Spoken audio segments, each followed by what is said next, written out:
many people call this the worst Thomas film. Some say it's the worst before it was Thomas and the Magic Railroad.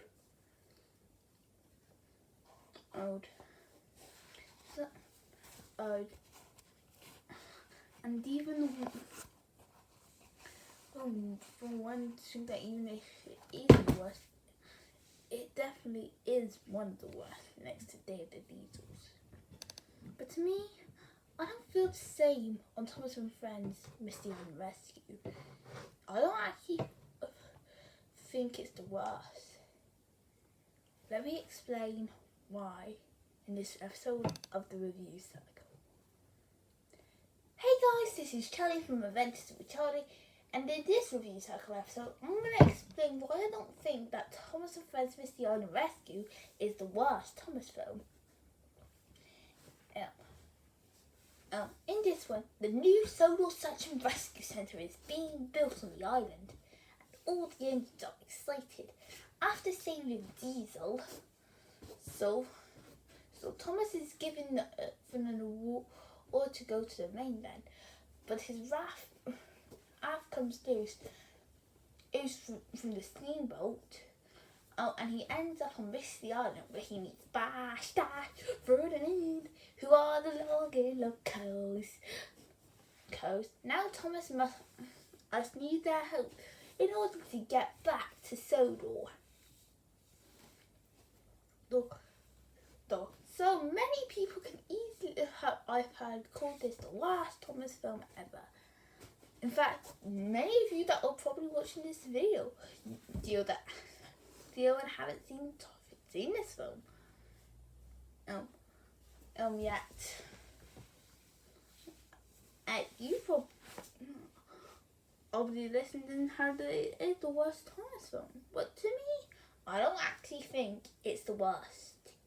In fact, I would say Misty and Rescue is decent. Now, step away from the comment section. Take a step away from the comment section. Let me explain why. First up with the characters. So, a big problem with why this film is considered the worst is the characters are terribly executed.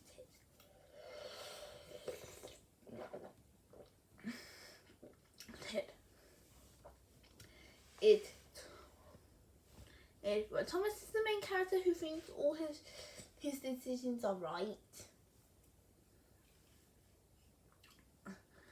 The fat controllers on Sodor worrying about him, and the new rescue team barely do anything.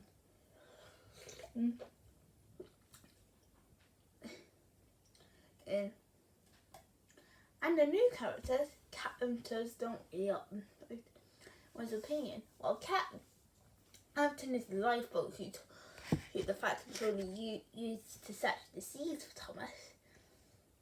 And Bash and Dash and Ferdinand are what people consider some of the most annoying Thomas characters ever. Let me explain. I don't think these characters are too great either. None of them are really too bad. And I say, sure, Thomas thinking that all his decisions are right can be annoying, but he wants to just prove that he's really useful, especially to his new friends. Speaking of which, I actually am one of those few people who like Bash, Dash and Ferdinand. And which is why they gave them separate stories in Tales of Sodor. Speaking of which, it's Cruella's Revenge either this Friday or next Friday. We'll see season 14 right after. The few weeks after.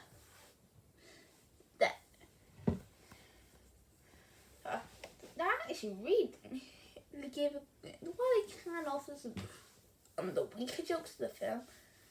They actually can be entertaining, especially with the actors. In fact, for both the UK and US dub, the acting in this is top notch. I've always liked Ben Small. and I thought he was really good as Thomas here. It's definitely not his greatest performances as number one, but I thought he did pretty well. Next thing I'm going to talk about is the story.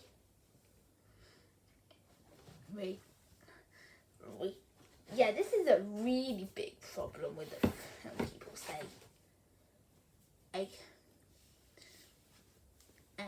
A big problem people who criticise is that the story is a mess. Not only is it predictable from beginning to end, and people say, but it's so pointless. Which is why some of the characters are developed so badly. The story is always just really messy, people say. But at first it seems like it's going to be about this new rescue centre. Then not for long. Then it seems like it's going to be about Thomas and Diesel having a little rivalry, but that only lasts in a quarter of the first act.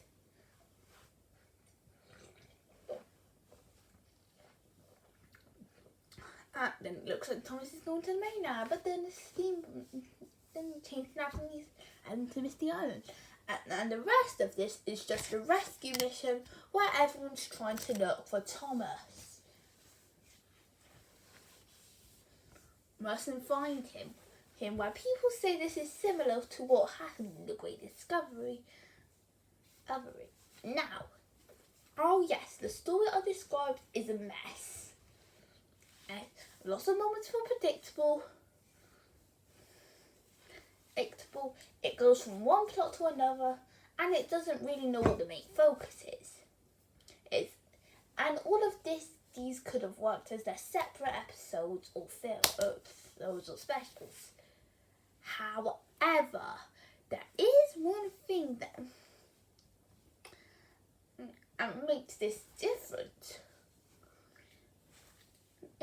And in fact, the story does have a bit of heart. It shows the friendship between Bash, Dash and Ferdinand of how they care for each other, and shows how much Thomas would do anything to get back to his friends. It also gives a good message about how you can't be right all the time. Which I think is a decent message for kids to know. And then there's the animation. This is probably something that's not really criticised as much. Some say that at night, the studio's animation during the night to the hour was actually really good. And I see why. Nitrogen Studios did really well with this one. Especially expanding on Misty Island. They make it like it's an abandoned railway where only misfit engines like Bash and Ferdinand work. Like it's an old rundown railway that no one uses other than those 3 engines. Another thing is the character designs. I've always liked the designs and given even with the characters with Nitrogen Studios, and with the new designs for our new characters, Bash, Dash, Captain and Ferdinand, and they actually do really well of making Captain a really cool looking lifeboat. Bash and Dash like identical twins, and having Ferdinand stand out from the others of the Lucky Locals by being a tender engine. If I did have to point out some problem with the animation, it's that it's not really as bright as some of the other Thomas films. I mean, yes, the Diesel definitely does have a few darker elements, but it's understandable. Here it's an adventure film, and there's not really much brightness throughout the film. And when does try to do action scenes, like Thomas chasing Diesel at the beginning. In all with him partially trying to rescue Thomas. Mustache, Dash and Fun. And the animation doesn't really make you feel like you're in an action scene. But other than that, it doesn't stop the animation from doing a good job. So overall, I don't really get why people call this the worst. In fact, I've seen it in Thomas films that are much worse than this one. Thomas and Friends Misty on a Rescue on its own is actually a really decent film. I do agree with some of the problems people have. The story's all over the place. It's a big mess, and some of the characters are it's dull and annoying. Oh yeah, but I do see even this can be good. It has nice animation, good acting, a really nice lesson, and I found the characters themselves really enjoyable. This isn't really a Thomas film you'd need to be in a rush to see. But if you really don't mind the Thomas films, there's nothing wrong with putting this one on if you haven't seen it yet. Heck, even if you guys think it's the worst, I still respect your opinion, but I recommend just watching it again. And it might not be as bad as you think. This is also my mum's favourite Thomas film, and I can understand and why. Well, at least one of my mum's favourites. But after that, you might be surprised with my rating, but I'm giving this a 7 out of 10. It's a really well done film. If I do say so myself. So what am I going to do in the next episode of the review cycle? Well, I hear on September 3rd, a little dog from a 2009 Pixar film is getting a new series on Disney Plus. So I think it's time we look at the where people